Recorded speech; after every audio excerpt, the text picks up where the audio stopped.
ರಾಜ್ಯದ ಹಲವು ಜಿಲ್ಲೆಗಳಲ್ಲಿ ಗುಡುಗು ಸಿಡಿಲು ಸಹಿತ ಭಾರೀ ಮಳೆ. ಕೊಪ್ಪಳದಲ್ಲಿ ಬಿರುಗಾಳಿಗೆ ಬೃಹತ್ ಕ್ರೇನ್ ಧರೆಗೆ. ನೆಲಕಚ್ಚಿದ ಬೆಳೆಗಳು. ಗದಗದ ಲಕ್ಷ್ಮೇಶ್ವರ, ರೋಣ, ಗಜೇಂದ್ರಗಢದಲ್ಲಿ ರಸ್ತೆಗಳು ಜಲಾವೃತ. ಈ ಎಲ್ಲಾ ಸುದ್ದಿಗಳ ವಿವರ ನೋಡೋಣ ಕರ್ನಾಟಕ ಟಾಪ್ 20ಯಲ್ಲಿ. ಫೆಬ್ರವರಿ 28ರಿಂದ ಆರಂಭ ಆದ ಮಧ್ಯಪ್ರಾಚ್ಯ ಸಂಘರ್ಷ ಅಮೆರಿಕದ ಕದನ ವಿರಾಮದ ಬಳಿಕ ಕೊಂಚ ತಣ್ಣಗಾಗಿತ್ತು. ಆದರೆ ಸುದೀರ್ಘ 1 ತಿಂಗಳ ಅಂತರದ ಬಳಿಕ ಮತ್ತೆ ಅಮೆರಿಕ ಅಧ್ಯಕ್ಷ ಡೊನಾಲ್ಡ್ ಟ್ರಂಪ್ ಯುದ್ಧದ ಮಾತುಗಳನ್ನಾಡಿದ್ದಾರೆ. ನಮ್ಮ ಶಾಂತಿ ಒಪ್ಪಂದಕ್ಕೆ ಒಪ್ಪದೇ ಇದ್ರೆ ಏನು ಉಳಿಯಲ್ಲ ಅಂತ ನೇರವಾಗಿ ಇರಾನ್ಗೆ ಖಡಕ್ ಎಚ್ಚರಿಕೆ ಕೊಟ್ಟಿದ್ದಾರೆ. ಟ್ರಂಪ್ ತಮ್ಮ ಸಾಮಾಜಿಕ ಜಾಲತಾಣ ಟ್ರೂತ್ ಸೋಷಿಯಲ್ನಲ್ಲಿ ಈ ಹೇಳಿಕೆ ಕೊಟ್ಟಿದ್ದು, ಸಮಯ ವೇಗವಾಗಿ ಮುಗಿತಾ ಇದೆ, ಅವರು ಬೇಗ ಕ್ರಮ ಕೈಗೊಳ್ಳಬೇಕು, ಇಲ್ಲವಾದ್ರೆ ಅವರಿಂದ ಏನೂ ಉಳಿಯೋದಿಲ್ಲ, ಸಮಯ ಅತ್ಯಂತ ಮಹತ್ವದ್ದು ಅಂತ ಟ್ರಂಪ್ ತಮ್ಮ ಪೋಸ್ಟ್ನಲ್ಲಿ ಬರೆದಿದ್ದಾರೆ. ಇರಾನ್ಗೆ ಶಾಂತಿ ಮಾತುಕತೆಗೆ ಪ್ರಸ್ತಾಪ ಇಟ್ಟಿರುವ ಅಮೆರಿಕ ಅಧ್ಯಕ್ಷ ಡೊನಾಲ್ಡ್ ಟ್ರಂಪ್ 5 ಹೊಸ ಕಂಡೀಷನ್ ಹಾಕಿದ್ದಾರೆ. ಇರಾನ್ ತನ್ನ ಬಳಿ ಇರುವ 400 ಕಿಲೋಗ್ರಾಂನಷ್ಟು ಪುಷ್ಟೀಕರಿಸಿದ ಯುರೇನಿಯಂ ಅನ್ನ ಅಮೆರಿಕಕ್ಕೆ ಒಪ್ಪಿಸಬೇಕು. ಇರಾನ್ನ ಹಲವು ಪರಮಾಣು ಕೇಂದ್ರಗಳ ಪೈಕಿ ಕೇವಲ ಒಂದೇ ಒಂದು ಸ್ಥಾವರ ಮಾತ್ರ ಕಾರ್ಯನಿರ್ವಹಿಸೋಕೆ ಅನುಮತಿ ಕೊಡಲಾಗುತ್ತೆ. ಉಳಿದವುಗಳನ್ನ ಮುಚ್ಚಬೇಕು. ವಿದೇಶದಲ್ಲಿ ಮುಟ್ಟುಗೋಲು ಹಾಕಿಕೊಳ್ಳಲಾಗಿರುವ ಇರಾನ್ನ ಒಟ್ಟು ಆಸ್ತಿಯಲ್ಲಿ ಕೇವಲ 25% ಬಿಡುಗಡೆ ಮಾಡೋಕೆ ಕೂಡ ಅಮೆರಿಕ ಒಪ್ಪಿಲ್ಲ. ಈ ಹಿಂದಿನ ಯುದ್ಧ ಮತ್ತು ನಿರ್ಬಂಧಗಳಿಂದ ಇರಾನ್ ಅನುಭವಿಸಿದ ಆರ್ಥಿಕ ನಷ್ಟಕ್ಕೆ ಅಮೆರಿಕ ಯಾವುದೇ ಪರಿಹಾರ ಕೊಡುವುದಿಲ್ಲ. ಪ್ರಸ್ತುತ ವಿವಿಧ ರಂಗದಲ್ಲಿ ನಡೀತಾ ಇರುವ ಸಂಘರ್ಷಗಳ ಸಂಪೂರ್ಣ ಅಂತ್ಯವು ಈಗ ನಡೀತಾ ಇರುವ ಮಾತುಕತೆಯ ಯಶಸ್ವಿ ಮುಕ್ತಾಯದ ಮೇಲಷ್ಟೇ ನಿರ್ಧಾರವಾಗುತ್ತೆ ಅಂತ ಅಮೆರಿಕ ಹೇಳಿದೆ. ಅಮೆರಿಕದ ಈ ಷರತ್ತುಗಳಿಗೆ ಇರಾನ್ ವಿದೇಶಾಂಗ ಸಚಿವಾಲಯದ ವಕ್ತಾರ ಇಸ್ಮಾಯಿಲ್ ಬಖೇ ಅವರು ಸಾಮಾಜಿಕ ಜಾಲತಾಣ ಎಕ್ಸ್ನಲ್ಲಿ ವಾಗ್ದಾಳಿ ನಡೆಸಿದ್ದಾರೆ.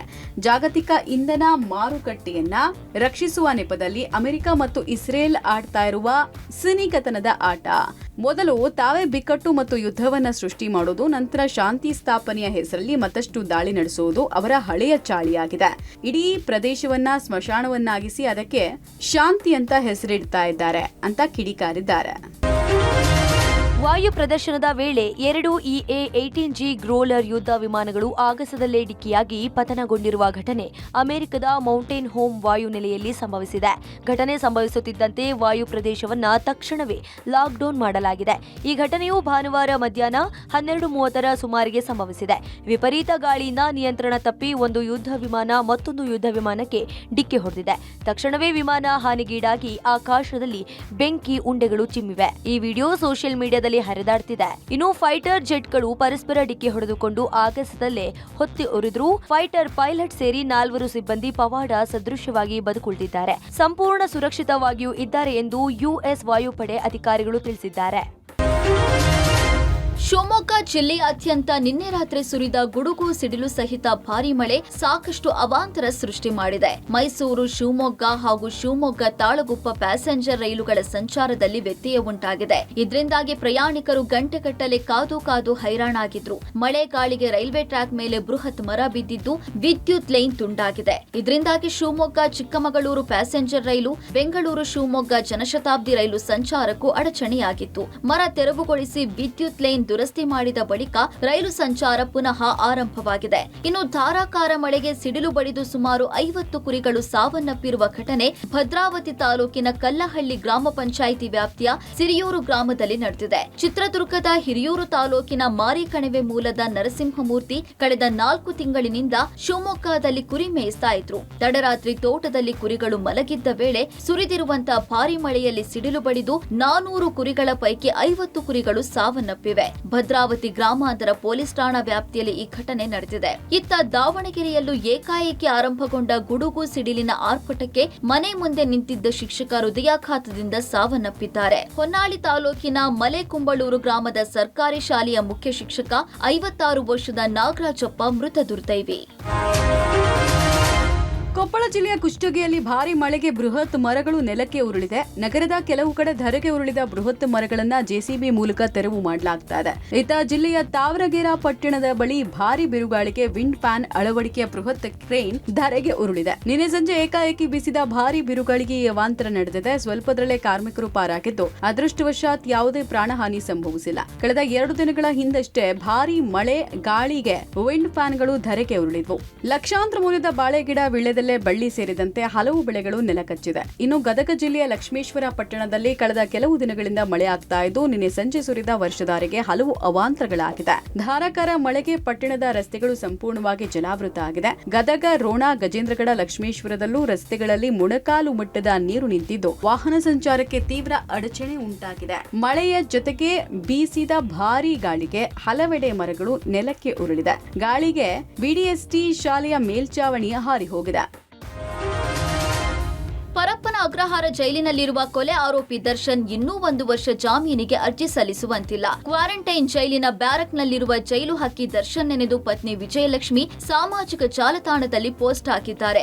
ದರ್ಶನ್ ನೆನಪಿನಲ್ಲಿ ಕೊರಗ್ತಾ ಇರುವ ಪತ್ನಿ ವಿಜಯಲಕ್ಷ್ಮಿ ದರ್ಶನ್ ಫೋಟೋಗೆ ಹಾರ್ಟ್ ಬ್ರೇಕ್ ಇಮೋಜಿ ಕ್ಯಾಪ್ಷನ್ ಹಾಕಿದ್ದಾರೆ. ದರ್ಶನ್ ಜೈಲಿನ ಹೊರಗಡೆ ಇದ್ದಿದ್ರೆ ನಾಳೆ ವಿವಾಹ ವಾರ್ಷಿಕೋತ್ಸವ ಆಚರಿಸಿಕೊಳ್ಬೇಕಿತ್ತು. ಇದೇ ನೆನಪಲ್ಲಿ ವಿಜಯಲಕ್ಷ್ಮಿ ಪೋಸ್ಟ್ ಹಾಕಿದಂತಿದೆ. ಈಗಾಗಲೇ ಬೆನ್ನು ನೋವಿನಿಂದ ಬಳಲ್ತಾ ಇರುವ ದರ್ಶನ್ಗೆ ಊಟ ಒಗ್ಗದೆ, ನಿದ್ರೆ ಬಾರದೆ ದೈಹಿಕವಾಗಿ ಕುಗ್ಗಿ ಹೋಗಿದ್ದಾರೆ. ಬೆನ್ನು ನೋವಿಗೆ ಜೈಲಿನ ಆಸ್ಪತ್ರೆ ವೈದ್ಯರಿಂದ ಚಿಕಿತ್ಸೆ ಮುಂದುವರೆದಿದೆ. ಕಾನೂನು ಹೋರಾಟದ ಹಿನ್ನಡೆಯಿಂದ ಮತ್ತಷ್ಟು ಸಂಕಷ್ಟದಲ್ಲಿ ಮುಂದಿನ ದಾರಿ ಕಾಣದ ದರ್ಶನ್ ಕುಟುಂಬ ಕಂಗಾಲಾಗಿದೆ.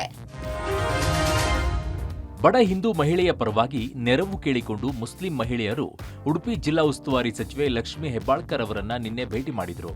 ಈ ವೇಳೆ ಇದು ನಮ್ಮ ಭಾರತ ಅಂತ ಮುಸ್ಲಿಂ ಮಹಿಳೆಯರ ಕಾಳಜಿಗೆ ಮೆಚ್ಚುಗೆ ವ್ಯಕ್ತಪಡಿಸಿ ಉಡುಪಿಯ ಬಿಜೆಪಿಗರು ಇವರನ್ನ ನೋಡಿ ಕಲಿಯಬೇಕು ಅಂತ ಲಕ್ಷ್ಮೀ ಹೆಬ್ಬಾಳ್ಕರ್ ಸೌಹಾರ್ದತೆಯ ಪಾಠ ಮಾಡಿದ್ರು. ಆದರೆ ಇದೀಗ ಈ ಪ್ರಕರಣಕ್ಕೆ ಟ್ವಿಸ್ಟ್ ಸಿಕ್ಕಿದ್ದು ಅಸಹಾಯಕ ವೃದ್ಧ ಮಹಿಳೆ ಹಾಗೂ ಮನವಿ ಮಾಡಿದ ಮುಸ್ಲಿಂ ಮಹಿಳೆ ಇಬ್ಬರೂ ತಾಯಿ ಮಗಳು ಎಂಬುದು ಗೊತ್ತಾಗಿದೆ. ಗಿರಿಜಾ ಶೆಟ್ಟಿಗಾರ್ ಎಂಬ ವೃದ್ಧ ಮಹಿಳೆಯ ಮಗಳು ಈ ಹಿಂದೆ ಅಂದ್ರೆ ಸುಮಾರು 25 ವರ್ಷಗಳ ಹಿಂದೆ ಮತಾಂತರಗೊಂಡಿದ್ರು. ಸ್ವಂತ ಪುತ್ರಿ ತಾಯಿಯನ್ನ ಕರೆತಂದು ಸಹಾಯಕ್ಕಾಗಿ ಕೇಳಿಕೊಂಡಿದ್ರು. ಈ ಘಟನೆಯನ್ನ ಇಟ್ಟುಕೊಂಡು ಸೌಹಾರ್ದತೆಯ ಪಾಠ ಮಾಡಿದ್ದ ಲಕ್ಷ್ಮೀ ಹೆಬ್ಬಾಳ್ಕರ್ಗೆ ಬಿಜೆಪಿ ತಿರುಗೇಟನ್ನ ನೀಡಿದೆ. ಸೌಹಾರ್ದತೆಯ ಪಾಠವನ್ನ ನಿಮ್ಮಿಂದ ಕಲಿಯಬೇಕಾಗಿಲ್ಲ ಅಂತ ಬಿಜೆಪಿ ಮಹಿಳಾ ಮೋರ್ಚಾ ಟಾಂಗ್ ಕೊಟ್ಟಿದ್ದಾರೆ. ಪರಿಸರವಾದಿ ಹಾಗೂ ಪ್ರಾಣಿ ಪ್ರಿಯರ ವಿರೋಧದ ಮಧ್ಯೆಯೂ ಕಾಫಿನಾಡು ಮಲೆನಾಡು ಭಾಗದಲ್ಲಿ ಸಾರ್ವಜನಿಕರು ಹಾಗೂ ರೈತರಲ್ಲಿ ತೀವ್ರ ಆತಂಕ ಸೃಷ್ಟಿಸಿದ್ದ ಕಾಡುಕೋಣಗಳ ಹಾವಳಿ ನಿಯಂತ್ರಿಸುವುದಕ್ಕೆ ಅರಣ್ಯ ಇಲಾಖೆ ಹಮ್ಮಿಕೊಂಡಿದ್ದ ಆಪರೇಷನ್ ಕಾಡುಕೋಣ ಕಾರ್ಯಾಚರಣೆ ಯಶಸ್ವಿಯಾಗಿದ್ದು ಇದು ದಕ್ಷಿಣ ಭಾರತದಲ್ಲೇ ಮೊದಲಾಗಿದೆ. ಕಾಡುಕೋಣಗಳ ವಿಶೇಷ ಕಾರ್ಯಾಚರಣೆ ಯಶಸ್ವಿಯಾಗಿದ್ದು ರೈತರಿಗೆ ತೀವ್ರ ಕಾಟ ಕೊಡ್ತಾ ಇದ್ದ 3 ಕಾಡುಕೋಣಗಳ ಪೈಕಿ ಒಂದು ಬೃಹತ್ ಕಾಡುಕೋಣವನ್ನ ಯಶಸ್ವಿಯಾಗಿ ಸೆರೆ ಹಿಡಿಯಲಾಗಿದೆ. ಕಳೆದ 2 ದಿನಗಳಿಂದ ಅರಣ್ಯ ಇಲಾಖೆ ಸಿಬ್ಬಂದಿ ನಡೆಸಿದ ಈ ಕಾರ್ಯಾಚರಣೆಗೆ ಸಾರ್ವಜನಿಕರಿಂದ ವ್ಯಾಪಕ ಮೆಚ್ಚುಗೆ ವ್ಯಕ್ತವಾಗ್ತಾ ಇದೆ. ವಿಷಯ ತಿಳಿತಾ ಇದ್ದಂತೆ ಶೃಂಗೇರಿ ಶಾಸಕ ಟಿಡಿ ರಾಜೇಗೌಡ ಸ್ಥಳಕ್ಕೆ ಭೇಟಿ ನೀಡಿ ಅರಣ್ಯ ಸಿಬ್ಬಂದಿಗೆ ಅಭಿನಂದನೆ ಸಲ್ಲಿಸಿದ್ದಾರೆ. ಸೆರೆಸಿಕ್ಕ ಕಾಡುಕೋಣವನ್ನ ಅರಣ್ಯ ಇಲಾಖೆ ಅಧಿಕಾರಿಗಳು ಸುರಕ್ಷಿತವಾಗಿ ಶಿವಮೊಗ್ಗದ ತಾವರೆಕೊಪ್ಪಕ್ಕೆ ಸ್ಥಳಾಂತರಿಸಿದ್ದಾರೆ. ದೀರ್ಘಕಾಲದಿಂದ ಕಾಡುಕೋಣಗಳ ಉಪಟಳದಿಂದ ಬೆಳೆ ಹಾನಿ ಅನುಭವಿಸಿ ಜೀವ ಭಯದಲ್ಲೇ ಬದುಕ್ತಾ ಇದ್ದ ಮಲೆನಾಡ ರೈತರು ಮತ್ತು ಸಾರ್ವಜನಿಕರಲ್ಲಿ ಕಾಡುಕೋಣ ಸೆರೆ ಕಾರ್ಯಾಚರಣೆಯಿಂದಾಗಿ ನಿಟ್ಟುಸಿರು ಬಿಡುವಂತಾಗಿದೆ. ಆದ್ರೆ ಈ ಕಾರ್ಯಾಚರಣೆಗೆ ಪರಿಸರವಾದಿಗಳು ತೀವ್ರ ವಿರೋಧ ವ್ಯಕ್ತಪಡಿಸಿದ್ರು. ಕಾಡುಕೋಣ ಅತ್ಯಂತ ಸೂಕ್ಷ್ಮ ಪ್ರಾಣಿ, ಹೆಚ್ಚು ಭಯವಾದರೆ ಹೃದಯಾಘಾತದಿಂದ ಸಾವನ್ನಪ್ಪುತ್ತೆ. ಕೂಡಲೇ ಈ ಕಾರ್ಯಾಚರಣೆ ಕೈಬಿಡುವಂತೆ ಆಗ್ರಹಿಸಿದ್ರು. ಪರಪುರುಷನ ಜೊತೆ ತಾಯಿ ಅನೈತಿಕ ಸಂಬಂಧ ಹೊಂದಿದ್ದ ಕಾರಣ ಮಗನೇ ತಾಯಿಯನ್ನ ಕೊಂದ ಘಟನೆ ಮೈಸೂರು ತಾಲೂಕಿನ ಮಾತಾಹಳ್ಳಿ ಗ್ರಾಮದಲ್ಲಿ ನಡೆದಿದೆ. 48 ವರ್ಷದ ಸುಧಾ ಕೊಲೆಯಾದ ದುರ್ದೈವಿ. 34 ವರ್ಷದ ಶಿವರುದ್ರಪ್ಪ ಎಸ್ ತಾಯಿಯನ್ನೇ ಕೊಲೆಗೈದ ಪುತ್ರ. ಪರಪುರುಷನ ಸ್ನೇಹದಲ್ಲಿ ಇದ್ದ ತಾಯಿಗೆ ಪುತ್ರ ಶಿವರುದ್ರಪ್ಪ ಹಲವು ಬಾರಿ ಬುದ್ಧಿ ಮಾತು ಹೇಳಿದ್ದಾನೆ. ಆದ್ರೂ ಪರಪುರುಷನ ಸಹವಾಸವನ್ನ ತಾಯಿ ಸುಧಾ ಬಿಟ್ಟಿರ್ಲಿಲ್ಲ. ನಿನ್ನೆ ಬೆಳಗ್ಗೆ ತಾಯಿ ಮೇಲೆ ಮಗ ಶಿವರುದ್ರಪ್ಪ ಹಲ್ಲೆ ಮಾಡಿದ್ದಾನೆ. ಹಲ್ಲೆಗೊಳಗಾಗಿದ್ದ ಸುಧಾರನ್ನ ಸಂಬಂಧಿಕರು ಆಸ್ಪತ್ರೆಗೆ ಕರೆದುಕೊಂಡು ಹೊರಟಾಗ ಅಡ್ಡ ಬಂದ ಪುತ್ರ ತಾನೇ ಆಸ್ಪತ್ರೆಗೆ ಕರೆದೊಯ್ಯೋದಾಗಿ ಹೇಳಿ ಮತ್ತೆ ಹಲ್ಲೆ ಮಾಡಿ ತಲೆ ಮೇಲೆ ಕಲ್ಲು ಎತ್ತಿ ಹಾಕಿ ಹತ್ಯೆ ಮಾಡಿದ್ದಾನೆ. ಬಳಿಕ ಕಣಿಯನಹುಂಡಿ ಸಮೀಪದ ತೋಟದಲ್ಲಿ ತಾಯಿಯನ್ನು ಸುಟ್ಟು ಹಾಕಿ ಎಸ್ಕೇಪ್ ಆಗಿದ್ದಾನೆ. ಆರೋಪಿಗೆ ಚಿಕ್ಕಪ್ಪನ ಮಕ್ಕಳಾದ ಆಕಾಶ್, ಅಭಿ ಸಹಾಯ ಮಾಡಿದ್ದಾರೆ. ಪ್ರಕರಣ ಭೇದಿಸಿದ ಪೊಲೀಸರು ಆರೋಪಿಗಳನ್ನ ವಶಕ್ಕೆ ಪಡೆದಿದ್ದಾರೆ.